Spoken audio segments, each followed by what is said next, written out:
I'm here today with Professor Michael Greenberger, a professor of law at University of Maryland Law School, and we're here to talk about his new paper on derivatives regulation and how DoddFrank legislation can be nullified by a footnote. Michael, thanks for joining us. Very glad to be here, Rob. I remember years ago you and I worked on a project called Make Markets Be Markets. Yes. And I remember a very striking presentation there by Frank Portnoy, who spoke and presented a PowerPoint where he showed the earnings profile over time of a financial institution, unnamed. And then his second slide was to just show the same thing, but with the name Citigroup. And at that time, of course, Citigroup was in dire need of a bailout. Yes. And his point was the balance sheets and the earnings statements, the standard reporting, are wearing a mask. And what they were masking was special purpose vehicles that were off balance sheet, which flowed back into the holding company's balance sheet when a bailout was required. The point of all that in Frank's presentation was the public, particularly in the aftermath of Enron, where their fraudulent techniques were not repaired by law, became the practice of the large financial institutions. And in essence, we found out we were on the hook as taxpayers for something far larger than that earnings profile would suggest. So I turn now to the present and I see your new paper. And in that new paper, the idea that the scope and scale of outstanding derivatives around the world that originate with U.S. banks, we can't know. And so that contingent taxpayers liability, again, is, how would I say, I'm not saying we're on the cusp of a crisis, but I'm saying in the event of a crisis, we don't know what we're in for. That's absolutely right. I mean, it should be said that there is a certain euphoria over the state of the economy. As we sit here, unemployment is at a almost 20-year low, and there are other indicia. But there's a lot of commentary by very sophisticated academics, market observers, columnists, that we are running up debt, consumer debt, credit card debt, auto loan debt, student debt, at an amazing pace. Defaults are occurring in those markets. Now that's what we saw in 2008 with mortgages. But the important thing is not just that there are defaults, but all of that indebtedness has built around it the same financial architecture that surrounded mortgages in 2008. Asset-backed securities, collateralized debt obligations, credit default swaps, and naked credit default swaps. When I get to naked credit default swaps, what do I mean? There are people designing financial instruments that allow you to bet, for example, students won't pay off their loans, even though you didn't extend the debt. You get rewarded at the full cost of the loan through a naked credit default swap. Unmistakably, the use of naked credit default swaps, it's now legendarily part of the American culture because of The Big Short, the book, Big Short, the movie, which is all about how people figured out to bet that mortgages wouldn't be paid and made billions. That same architecture that was present in 2007, 2008 is being recreated around all this consumer debt. Most troublesome part of that is the naked credit default swaps. People who have nothing to do with the loan betting that the loan won't be paid. Now, the reason that was a problem in 2008 was the people who were giving the insurance didn't have capital reserves. AIG in particular. Yeah, but a lot of the big banks, AIG was the one that in September 16th, 2008 came to the fore. They said we're 80 billion in debt. It turned out to be 180 billion. And that was when Bernanke and Paulson, they let Lehman fail the day before. Panic ensued. Everybody was going to be rescued. Who were they rescued by? The U.S. taxpayer. Dodd-Frank passed in 2010, and the thought was that Dodd-Frank set up transparency, capital reserves, collateral, anti-fraud for these kinds of swaps transactions. What we have seen in the last few years is the four big U.S. bank holding company swap dealers, Goldman, J.P. Morgan Chase, Citi, and Bank of America. They have 90% of U.S. swaps trading, have crafted a loophole that gets them out of all the benefits, all the remedies that are within Dodd-Frank. So we're right back where we were in 2008, where not only we don't know, but the regulators don't know what's happening out there. In addition, I understand that in part because of stock buybacks and so forth, that the corporate sector's debt is becoming, I say, a first-order magnitude that can be securitized along with the student debt and others. Stephen Pearlstein within last week wrote a really fine column, more a reporting than a column, in the Washington Post saying, this is the next big crisis. Corporations, to buy back stock, are borrowing money. They're going into debt to buy the stock. Well, that debt is going to be, there's going to be an asset-backed security to support that debt. It'll go into a collateralized debt obligation. That'll be tranched. There'll be naked credit default swaps where people will be betting that corporations cannot pay that back. And it's sort of a no-lose bet because they're paying a 1 or 2% premium on the full value of the payback of the debt. In return, that if there is a default on what's been bet on, they get all the money back, even though they never made the loan. So yes, we were worried about consumer debt. Now there is a fear that there is corporate debt out there for which there will be defaults and for which swaps instruments will be triggered, which aren't adequately capitalized. Let's talk a little bit about naked credit default swaps and the history of insurance. I remember the British situation was such that during the Napoleonic Wars, people were trying to insure cargo on vessels that they didn't own and tipping off the French. Absolutely. And then the notion of an insurable risk required you to own property. Why is the naked CDS tolerated in this circumstance? Well, yes, and we should say that in 1806 Parliament passed a law which became common throughout that you cannot get insurance on somebody else's risk. You must insure your own risk. Naked credit default swaps are when you peel away the onion and get to the heart of it, is insurance on somebody else's risk. But they get away with it by not calling it insurance. In fact, in 2007, some insurance companies were approached to issue credit default swaps and naked credit default swaps. And the story is they brought out their standard insurance contracts.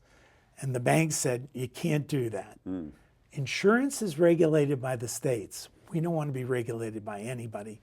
We're going to call this a swap, not insurance. But that's what it is.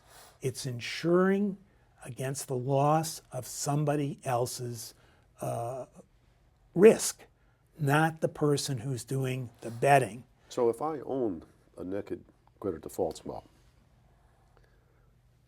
can I pay you to light your bed on fire because I benefit if your house burns down? Well, the answer to that is yes. And what we saw in the wake of the 2008 meltdown, Congress, especially the Democratic Party and the Senate, was prepared to allow people to put their mortgage indebtedness into bankruptcy, and therefore their obligation would be pennies on the dollar. And that would have been a tremendous therapy for people who were in mortgage default issue. And by the way, that's bankruptcy. That's what we do with every indebtedness. And the Democratic senators went into a caucus. They needed, I think there were 60 Democratic senators at the time. They needed 60 votes to break a filibuster. When they came out of the caucus, they had 43 votes. And Senator Durbin, who was then the minority whip, came out and he said, the banks own this place. So there, to effectuate the gains from naked credit default swaps, they didn't want people to write off the obligation. That wouldn't trigger the default. They wanted people to be driven out of their homes, and legislation was passed. You cannot put a mortgage into a bankruptcy proceeding, and that's still the case today, all driven by these naked bets. So let's talk a little bit more about what you might call the taxpayer being on the hook. With these many derivatives in the swaps world, are they now, how do I say, codified so we know the scope and scale of them, but they're just not located on the balance sheet at home? Or are they in, how do we say, ether? Well, if Dodd-Frank could be followed, they could be, there is a requirement that if you enter into a swap under Dodd-Frank, it must be put in a depository that's available to all the regulators. When AIG failed, or was going into failure on September 16th, the Fed, the Treasury, the SEC, the CFTC, nobody knew what the scale of the problem Remember was. they said 80 and then it ended up Yeah, 2.5 they came and times that. said they had an $80 billion. By the time the bailout was finished, it was $180 billion. So Dodd-Frank, one of its therapies is if you enter into a swap, it goes into a depository which can be accessed by the regulators.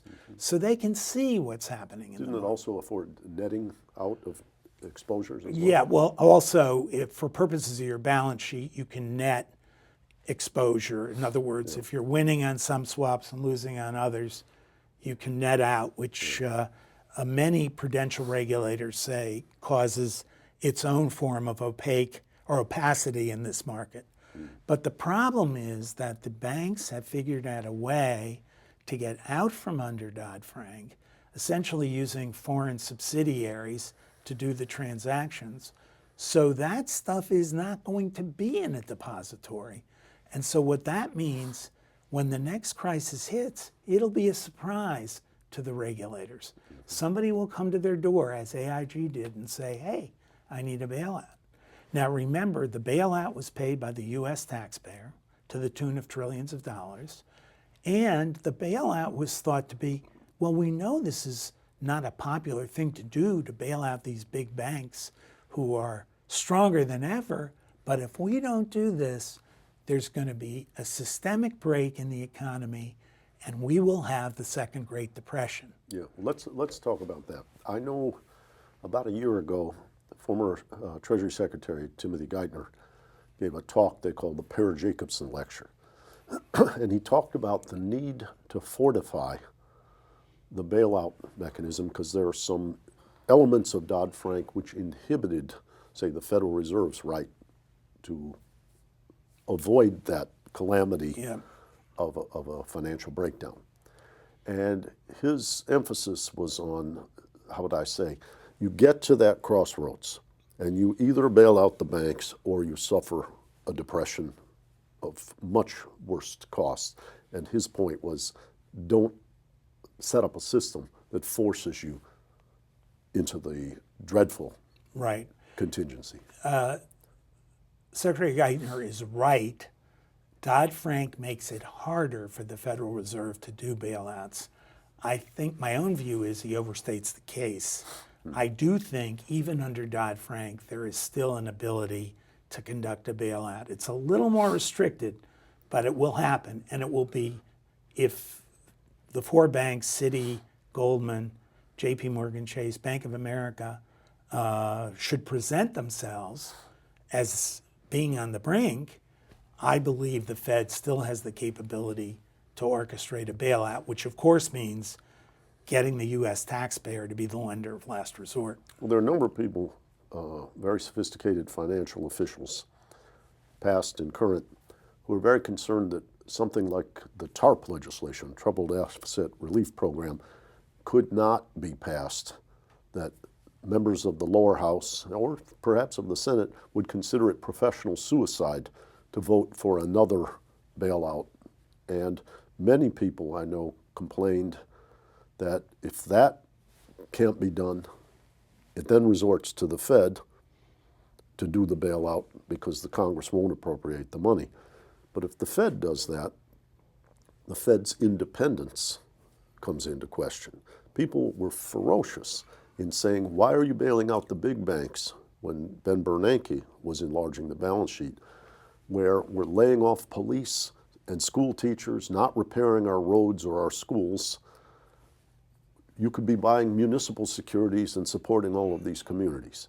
So they looked at that time as though, quote, the Fed is picking winners, and it was the people who made the mistakes that brought us the financial crisis that were being helped and others were allowed to suffer.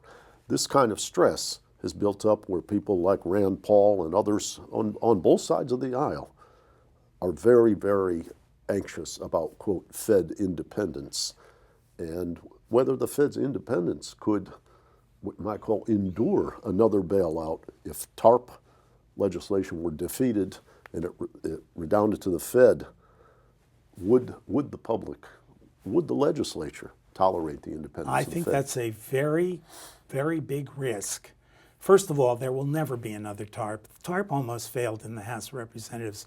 They defeated it and then turned Went to around. the Senate and then Market came back. dropped 700 points, Right. and they said yes. But TARP was a small part of the bailout. It was quantitative easing that really was giving these big banks, lending them money at very low or almost no interest.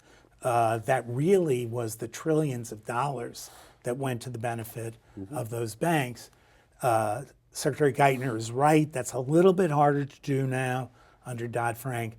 But that's what will be sought is quantitative easing. And you're very right. Quantitative easing has not been a popular program. And it's not just Rand Paul or extreme Republicans. Bernie Sanders and a lot of Democrats do not believe the Fed should be taking all that onto its balance sheet. So if the Fed could get around the minor restriction in Dodd-Frank and go to do this on its own, they would be stopped dead.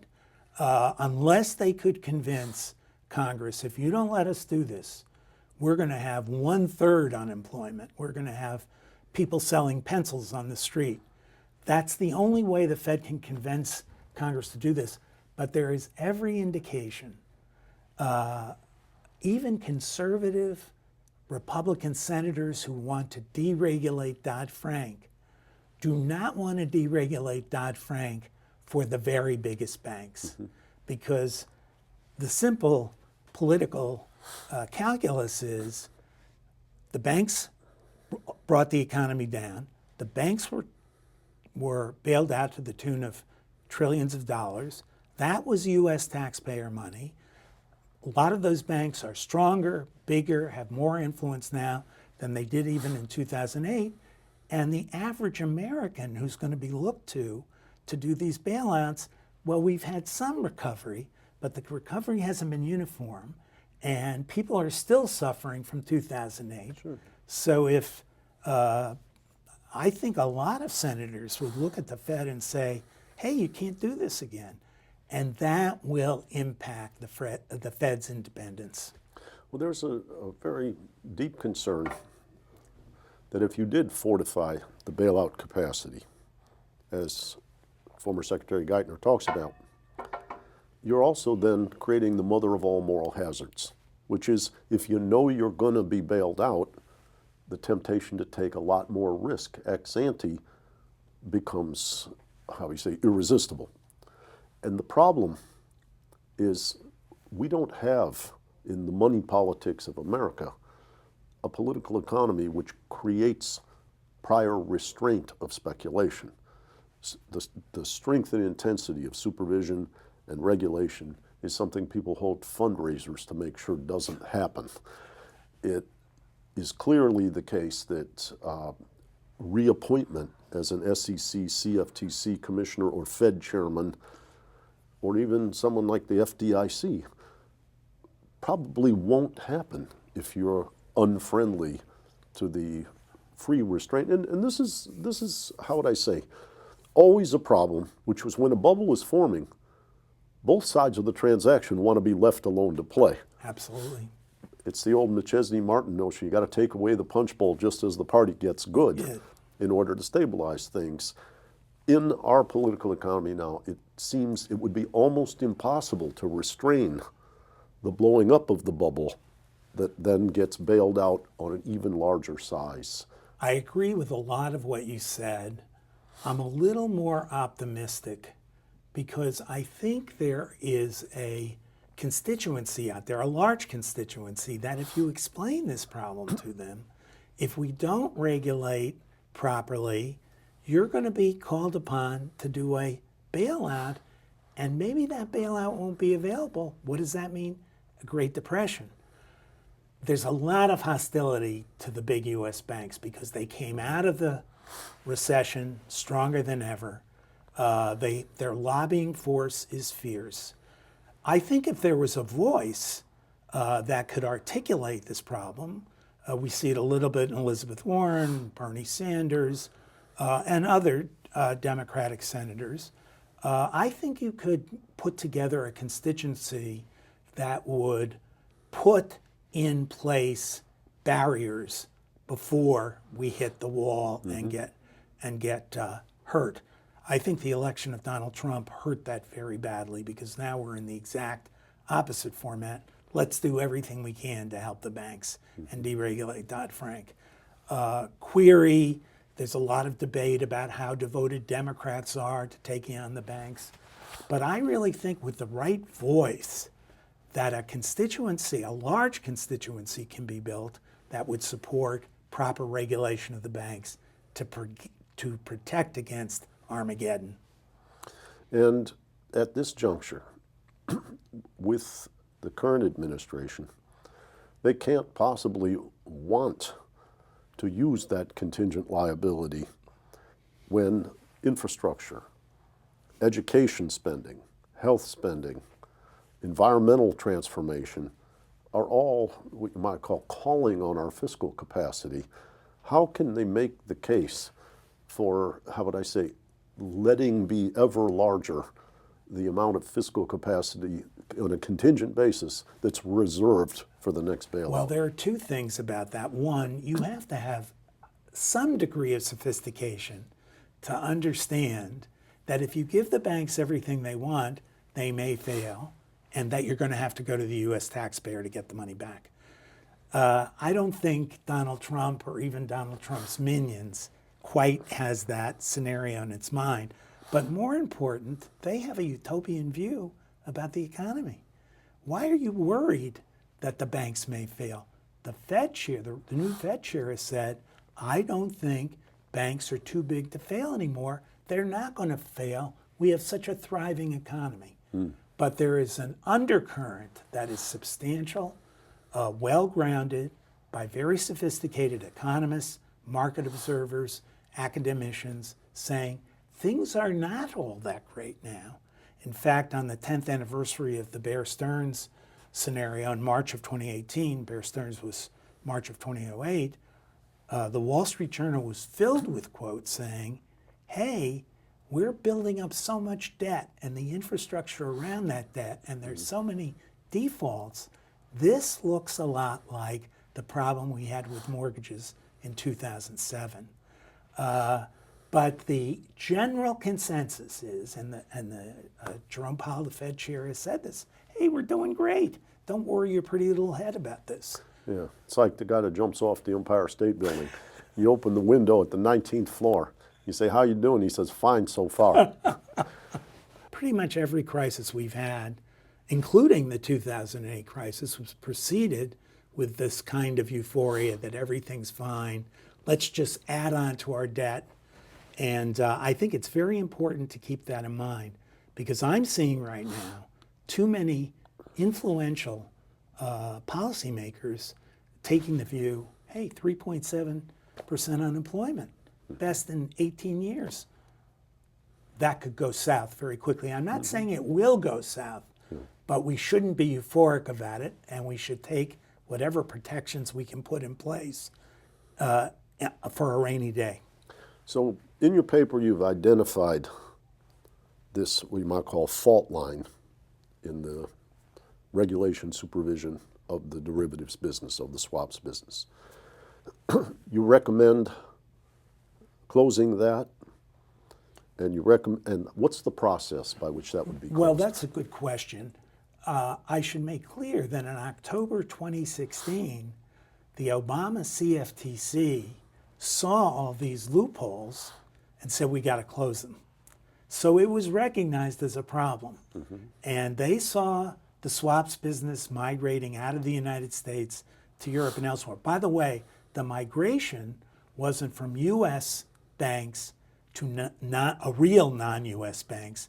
It was from U.S. bank holding companies to their foreign subsidiaries, where they crafted an exception that DoddFrank would not apply. So if those profits turn to losses, they'll migrate home. Right. Well, the theory is the banks, to do this, they de-guaranteed their subsidiaries, and that they had guaranteed for 20-some years to get to work an exception that they saw in footnote 563 of the CFTC's July 2013 80-page guidance. Wishful thinking, but they put it into place. In October 2016, the CFTC tried to end it, but they entered into a process, an administrative process, which by law would take a year to complete. So we could have expected by October 2017 to have these loopholes disappear and to bring all this money back in to the protections, transparency, collateral, capital, anti-fraud of Dodd-Frank. But Donald Trump got elected. And the thinking now is that he will, and his CFTC, will not follow through, that these loopholes are extant. And if you worry about future crises, the U.S. taxpayer will be asked to hold the bag. Whether they will hold the bag is another question, because Congress may not let that happen. Well, then the consequences may be even more dire. As you've pointed out, the consequences would be even more dire.